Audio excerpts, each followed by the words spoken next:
Statistika. Kembali lagi dengan Faza dan Tina. Kita akan melanjutkan materi kita yang kemarin. Kalau uji hipotesis dua sampel itu apa sih, Zed?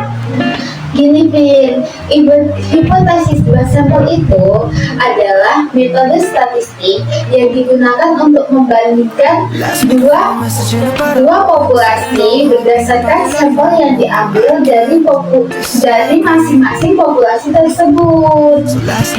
Oh, gitu ya, Zed. Iya, nah aku masih bingung nih, tujuannya apa ya?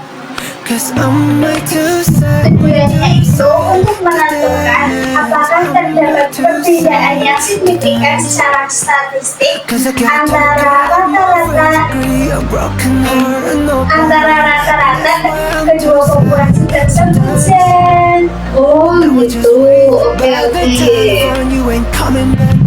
Oh iya, Vin, kalau uji hipotesis dua sampel itu ada berapa sih?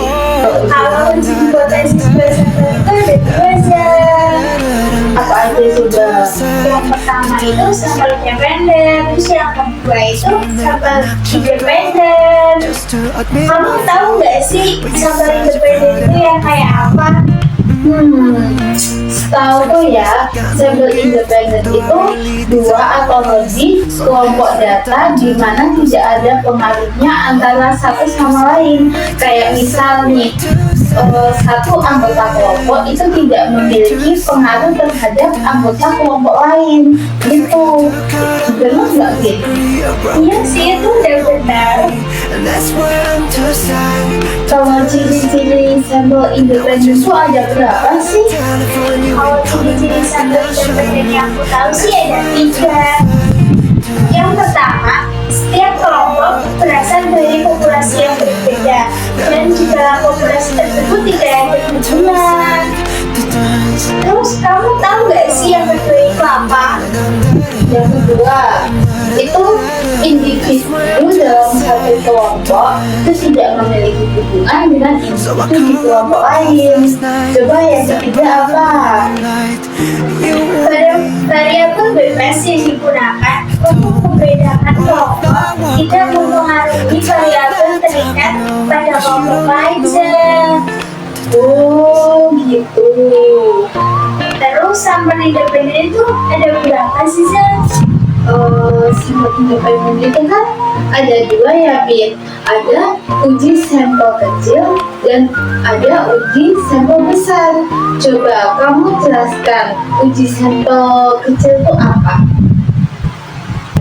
Uji sampel kecil adalah sampel statistik yang digunakan untuk menarik kesimpulan tentang populasi berdasarkan data dari populasi kecil. Kalau ukuran sampelnya ada berapa sih, Bin? Kalau ukuran sampel itu kurang dari 30. Oh, gitu ya. Terus misal contohnya itu kayak apa sih? Contohnya itu ya kayak misal ada toko online yang ingin mengetahui tingkat kepuasan pelanggan dengan melakukan survei pembelian terhadap 25 pelanggan tersebut. Itu benar nggak? Nah, itu kan uji sampel kecil ya, Vin. Kalau uji sampel besar apa? Kalau uji sampel yang besar itu sama dengan sampel yang kecil, dan bedanya itu pada populasinya itu pakai data yang lebih besar. Oh gitu. Kalau ukurannya? Kalau untuk ukurannya itu lebih dari 30. Oh gitu. Coba kamu sebutin contohnya sampel besar itu.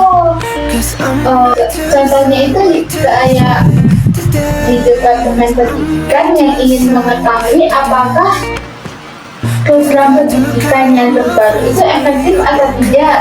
Nah, mereka akan mengambil sampel semua siswa sekolah dan sebelum adanya program pendidikan tersebut, itu kan?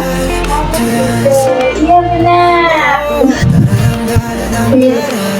Tadi kan kita udah membahas sampel independen, ciri-ciri dan juga pembagiannya ya.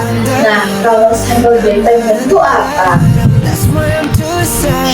Sampel dependen itu kumpulan data yang diperoleh dari subjek yang sama. Jumlahnya itu 2 kali atau lebih dan dalam kondisi yang berbeda. Oh, gitu. Terus kalau karakteristik dari sampel dependen itu apa sih, Zah? Karakteristik di sampel dependen itu kan ada 3, Vin. Yang pertama itu data dalam sampel dependen itu saling terikat.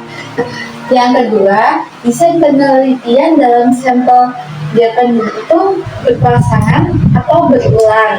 Dan yang ketiga, dianalisis dengan menggunakan uji statistik dependen. Gitu.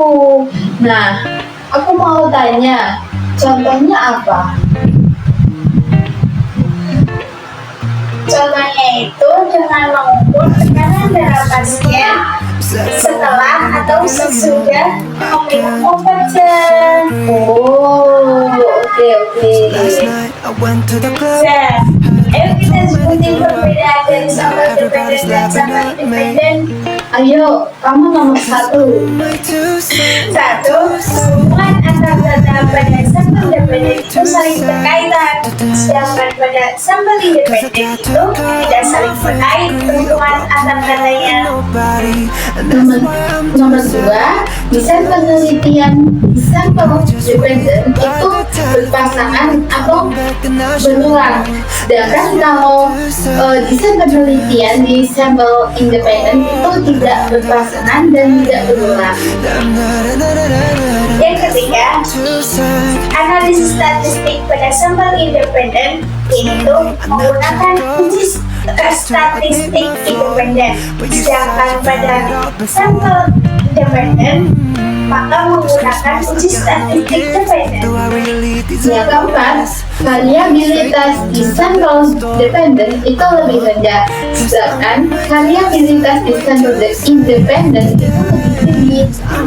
5. Kekuatan statistik pada sampel dependen itu lebih tinggi, sedangkan kekuatan statistik pada sampel independen itu lebih rendah.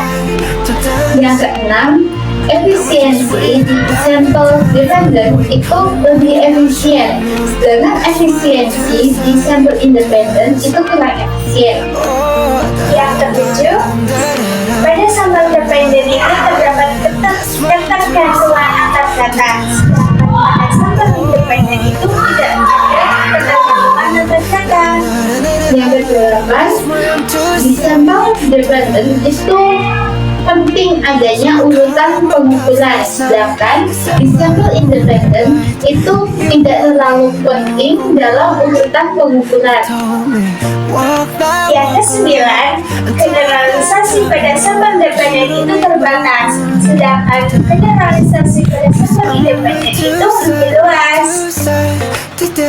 Sekian materi kali ini. Saya Fazra. Saya Pina. Sampai jumpa.